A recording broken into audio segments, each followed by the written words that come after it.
Trafficking is the act of arranging transportation of a person from one place to another for the purpose of exploitation.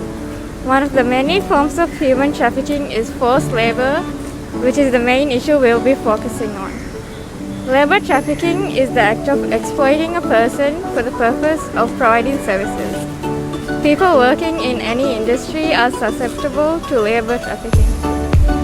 Did you know that about 100,000 people are trafficked into the United States from other countries for forced labor every year? There are also 20.1 million estimated victims that are affected by labor trafficking all across the globe as of 2022. Hi, my name is Isaac. We're here to do our MPU project on human trafficking. We're just going to ask you a few questions.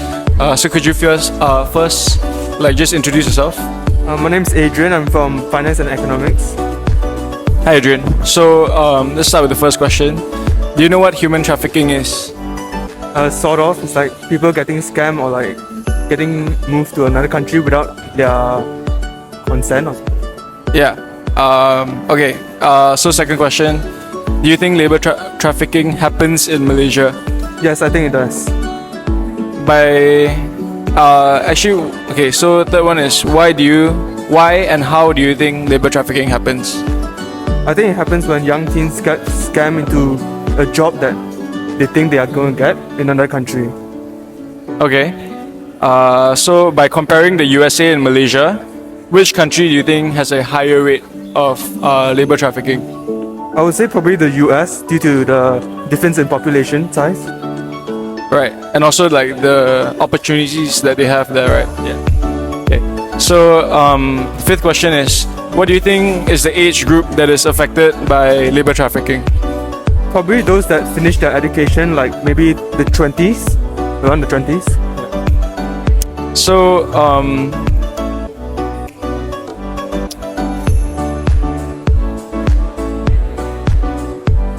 okay, so I'll give you a number. It's 24.9 million. This is the number of trafficking victims in total, like human trafficking. So what percentage or how many victims out of the 24.9 do you think are affected by labor trafficking? Maybe 15 to 20. Oh, percentage? Like 75. You're close. Actually, the answer is there were 20.1 million victims of labor trafficking out of the 24.9. So yeah. Thank you so much for your time. That's the end of the interview. Okay, hi, my name is Isaac. We're here to do our MPU project on human trafficking. Can you guys just introduce yourselves real quick? I'm Jasper. I'm from the Bachelor of Economics and Finance. Hi everyone, I'm Ching and I'm from Bachelors of Architecture. Cool.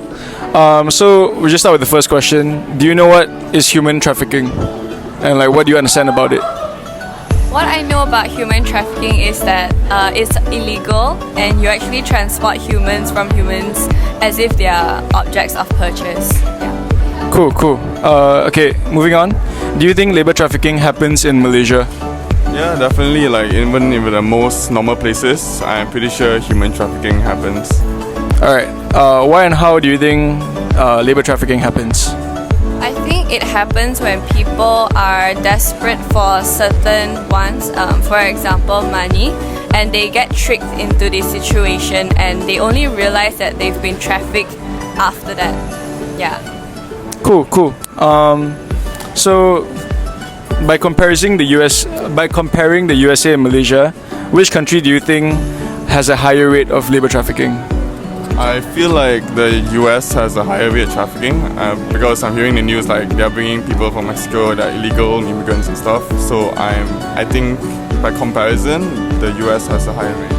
Cool. Yeah. So we'll move on to the final question. How many victims out of 24.9 million, like worldwide, do you think are subject to labor trafficking? So 24.9 is the like human trafficking in general, but like how many do you think are subject to labor trafficking? So Maybe around 7 to 10 million. Cool. Actual number is actually 20.1 million.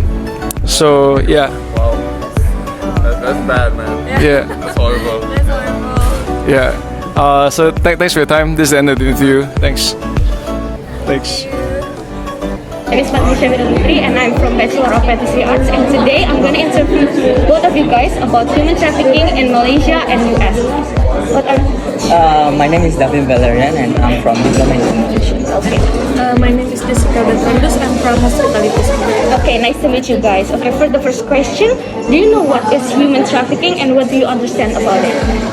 For me, I don't really know what's human trafficking, but I'm kind of familiar with that. Okay, it's okay. Actually, I know a little about human trafficking. It's like when they're using force on people to do labors or different things. But for the details and explanation, I'm not really sure. Okay, it's okay, guys. And the second question, do you think labor trafficking happens in Malaysia? Of course. Of course, yeah. How about you? Yes, of Of course. course, okay. And why and how do you think labor trafficking happens? Because there's a lot of immigrants coming to this country, maybe that's the reason. Okay. And maybe about the passport and the visa. Oh, That could yeah, be the reason. yeah. And how about you?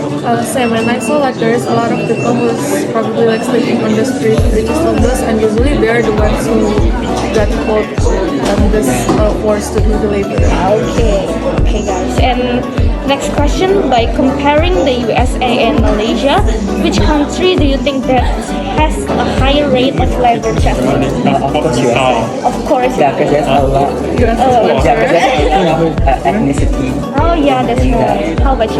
Say USA for sure. Especially they have a lot of illegal immigrants and refugees who come, which usually are taken to be like do forced labor. Oh yeah, yeah. Okay. And what do you think is the age group that is affected of labor trafficking? Usually it's millennials from like 25 to 35 years old. Oh yeah, that's right. How about you? I think it's most likely youth, especially youngsters who have no idea where to go, or it just would be like someone who's already aged that's still on the street. Okay. And last question, how many victims do you think are affected by labor trafficking among 24.9 million trafficking victims in total? Just guess it. I would assume like 10,000. 10,000. Yeah. Okay, how about you? I'm not sure 1/4 of it. Some Okay, actually there were 20.1 million victims of Oh labor my trafficking God, that's all across the globe. Wow. Yeah, that's a lot. Yeah. Yeah, okay. And that's it for the interview, and thank you guys for the interview. Thank you. Thank you. So now I'll be talking about our research objectives for this project. So our first research objective would be to find out the severity of human trafficking. This is because unlike other problems in the world, human trafficking is known to everyone that it's a problem, but we don't exactly know how severe it is. We don't exactly keep up to date on what happens unless something appears on the news. Which brings us to our second reason, our second research objective. Our second research objective would be to find out how severe is human trafficking and how severe is it increasing every year, such as the amount of cases, what they do to the humans that are being trafficked, and so on. Okay, now I'll be talking about our research methodology. We did 3 different types of research. First would be content analysis. We did some research on human trafficking, we looked at some cases, and then we identified a few trends, concepts to match each other for future research. The second research that we did was surveys. We decided that survey would be a good source of research because we will get a general understanding of what people think over a wide range of people. For example, yes or no questions, simple questions, so on, to understand what most people would think about human trafficking. This is good because we got a lot of people to do our survey, and then we understood over a broad range of people what exactly do they think about human trafficking, and it's really good for our research. Lastly, we did interviews. So why we did interviews is because we wanted to get a more detailed understanding and opinion on what people think about human trafficking, and that is our main purpose for doing interviews, to get a better understanding of people's opinion on human trafficking. That's it.